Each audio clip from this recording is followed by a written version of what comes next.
When a narcissist is shaming you for not being able to do the impossible task for them. Narcissists may put on an air of superiority and authority around others, but they are also known to play the victim card if it means getting what they want.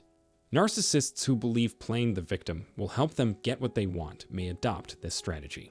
Narcissists often try to gain sympathy by portraying themselves as helpless victims in need of rescue from an abusive partner, a troubled history, or just a lack of a loving, non-abusive romantic partner. Those who have a generous heart and a burning desire to serve others are drawn to those in need. Those that answer the narcissist's call, however, can count on getting far more than they bargained for.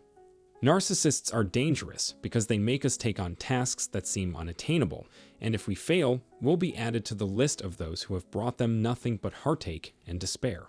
The narcissist's impossibly high standards for others are the topic at hand today. The need for approval from others is a major motivator for narcissists. Their insides are dark and dreary, which is why they need outside validations. The people they interact with and who they actually are of little importance to them. They are not happy people who know what it feels like to feel at peace within themselves.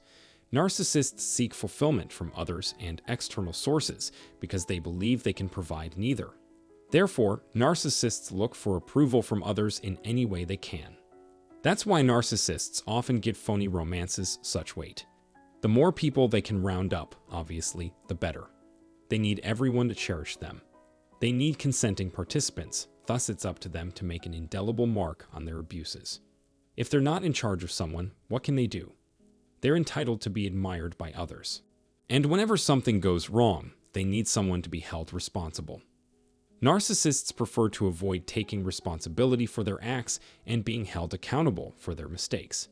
They're shameful enough to dump all of the load and disgrace on the shoulders of their closest friends and family members without any guilt. They make it that all of their missteps and flops are the fault of someone else. That wasn't the end of it. Narcissists would try to blame their partners, children, and friends for their own safety. As long as you don't question or criticize them, everything is good. In order to maintain their contentment, they want you not to set any constraints on them or say no to everything they ask for. They want you to keep them pleased by accepting their falsehoods and doing what they tell you to do, and you must do so without fail. This indicates that if they're unhappy or unsatisfied with their lives, it's down to your incapacity to make them happy. All is yours to blame. The narcissist expects you to carry the load of not only their flaws and failures, but also their joy. In the case of narcissistic mothers, they would demand this from their children in addition to their spouses. The children need to make mama happy and put her above all else, even if that means they have to sacrifice their future.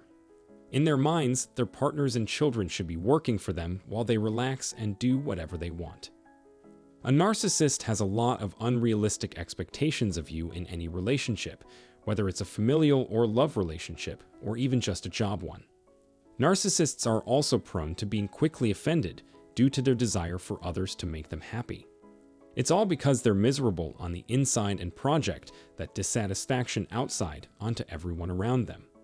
Consequently, when we reject them or say no, the reverse of what they demand, or when we criticize them, call out their lies, or choose to build healthy boundaries, they are bewildered. Because we're not doing what they want us to do, they're outraged. Because we don't want to be their slaves and put up with their abuse, they perceive this as a sign that we don't care about them, and that we're out to get them. If the narcissist only cared about us as humans, we would be happier, but this is never the case. They would not be so quick to lash out at others, if that's the case. Then they'll find that it's not our responsibility to make them feel better, which is impossible. To hold us in place, some narcissists go so far as to demonstrate their own vulnerability by professing their dependency on us for support or affection. The only reason they need us is to help them, and even if it means destroying us, they don't care. Sad, isn't it? Let's get rid of that compulsion, shall we? While we're at it, I want to underline that our own hurts and lack of self-love can make us perfect candidates for a narcissist who would offer themselves as our savior, showing us the love we've been missing our whole lives as the love we finally get. It is the narcissist's purpose to make us believe they are here solely to bring us delight. The hope that someone will solve our past hurts and baggage inhibits us from engaging in a good relationship. To prevent falling prey to the narcissist's love bombing, we should start relationships by loving and being comfortable with being who we are. To summarize, happiness is something we can all find within ourselves. But narcissists don't bring happiness, so it's unfair for narcissists to put their responsibilities on the shoulders of others. Take cautious not to allow a narcissist to imply that your satisfaction is directly tied to theirs. I genuinely hope this video was informative to all of you. Please share your ideas and experiences in the space provided below. Many thanks for your time and attention.